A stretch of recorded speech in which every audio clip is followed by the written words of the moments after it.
All right, so please have a seat. Out of respect for Toby's time as they move forward, I would like to introduce you to Toby Smith, who is currently the Vice President for Policy at the Association of American Universities. I always say that backwards. You're not the only one. See? Yeah, I didn't think I was. He, pretty much oversees all their policies. Specifically, does a lot of science policy work. He's written books. He's spoken widely. He is the @SciPol guy on Twitter. We do exchange on Twitter, FYI. He's co-authored a book on national science policy that was published back in 2008 called Beyond Sputnik, U.S. Science Policy in the 21st Century. If you're interested in science policy, I highly recommend it. And with no further ado, here's Toby.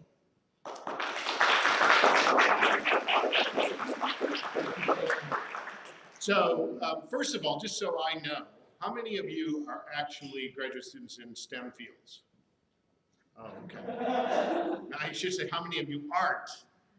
There we go. Okay. So while this is focused on science policy, I think everybody will get something from it.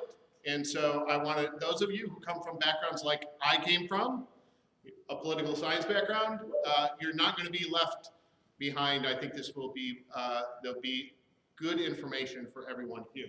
So my talk is on science policy, but I'd like to also say it's really, because you all are going up to the hill, about advocating for science in an era of extreme political polarization and alternative facts. So we're going to talk a little bit about that. I'm going to rush through this fairly quickly, because at the end I hope to do an interactive exercise with you all and then maybe take some questions.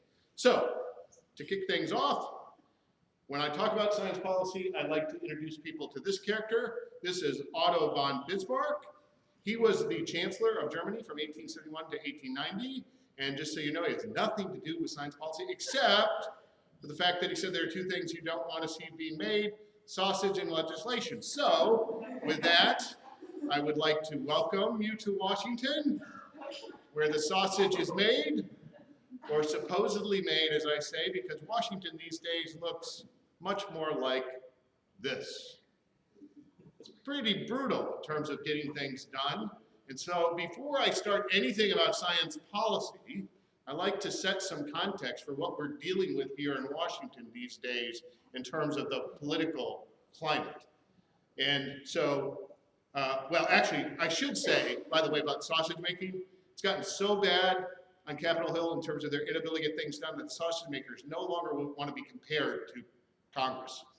So this was an article that was written in 2010, and they actually interviewed sausage makers in this article in the New York Times. And they said, at least we get things done and we produce sausage, but Congress doesn't. And so I like to show just kind of this chart, which illustrates the decline in legislative productivity over time. Now, productivity, I always tell people, I get it. I had a government teacher when I was in high school, and you always say, Congress's job is not only to pass laws, it's to keep bad laws from being passed. So I'm not saying that productivity can be totally measured by the number of laws that Congress passes.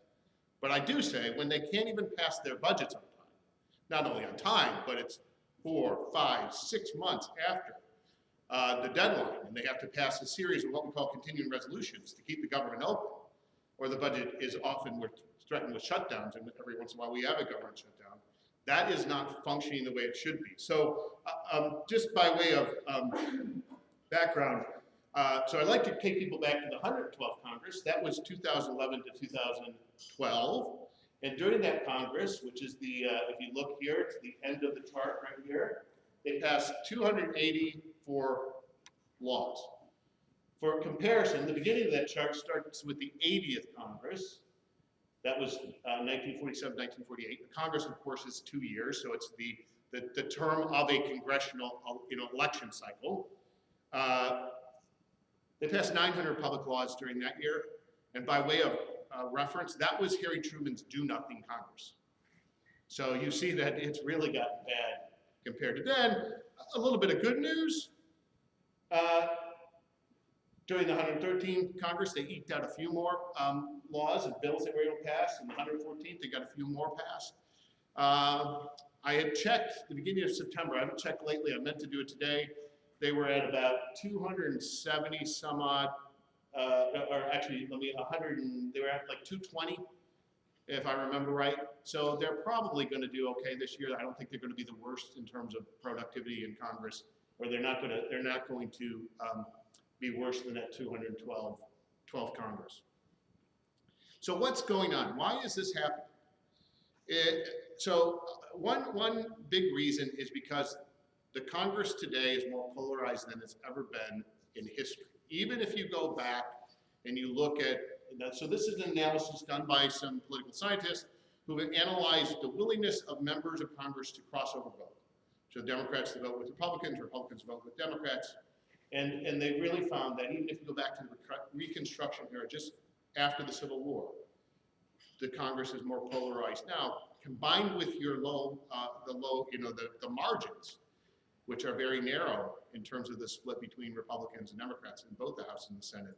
It has been pretty hard to get things done. And you just even see in the current confirmation process how a few votes make a big difference. But if people are locked in their positions with the Republican Party and Democratic Party, there's no middle anymore.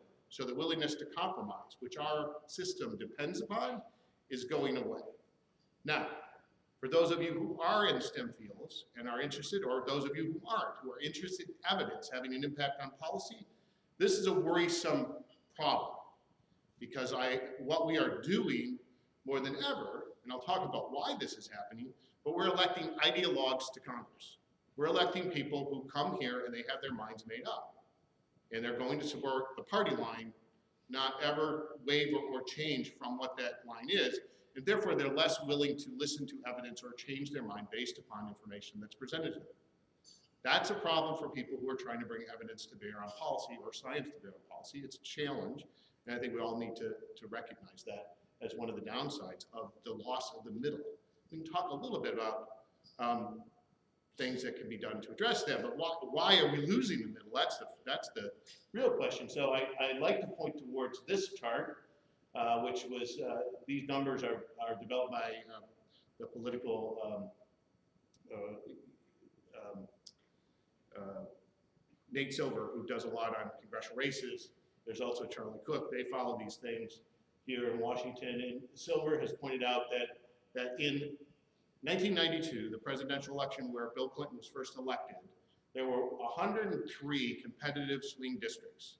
He defined a swing district as a district where in the presidential election, the margin of victory was less than 5 percentage points between the Republican and the Democratic candidates for president. So it was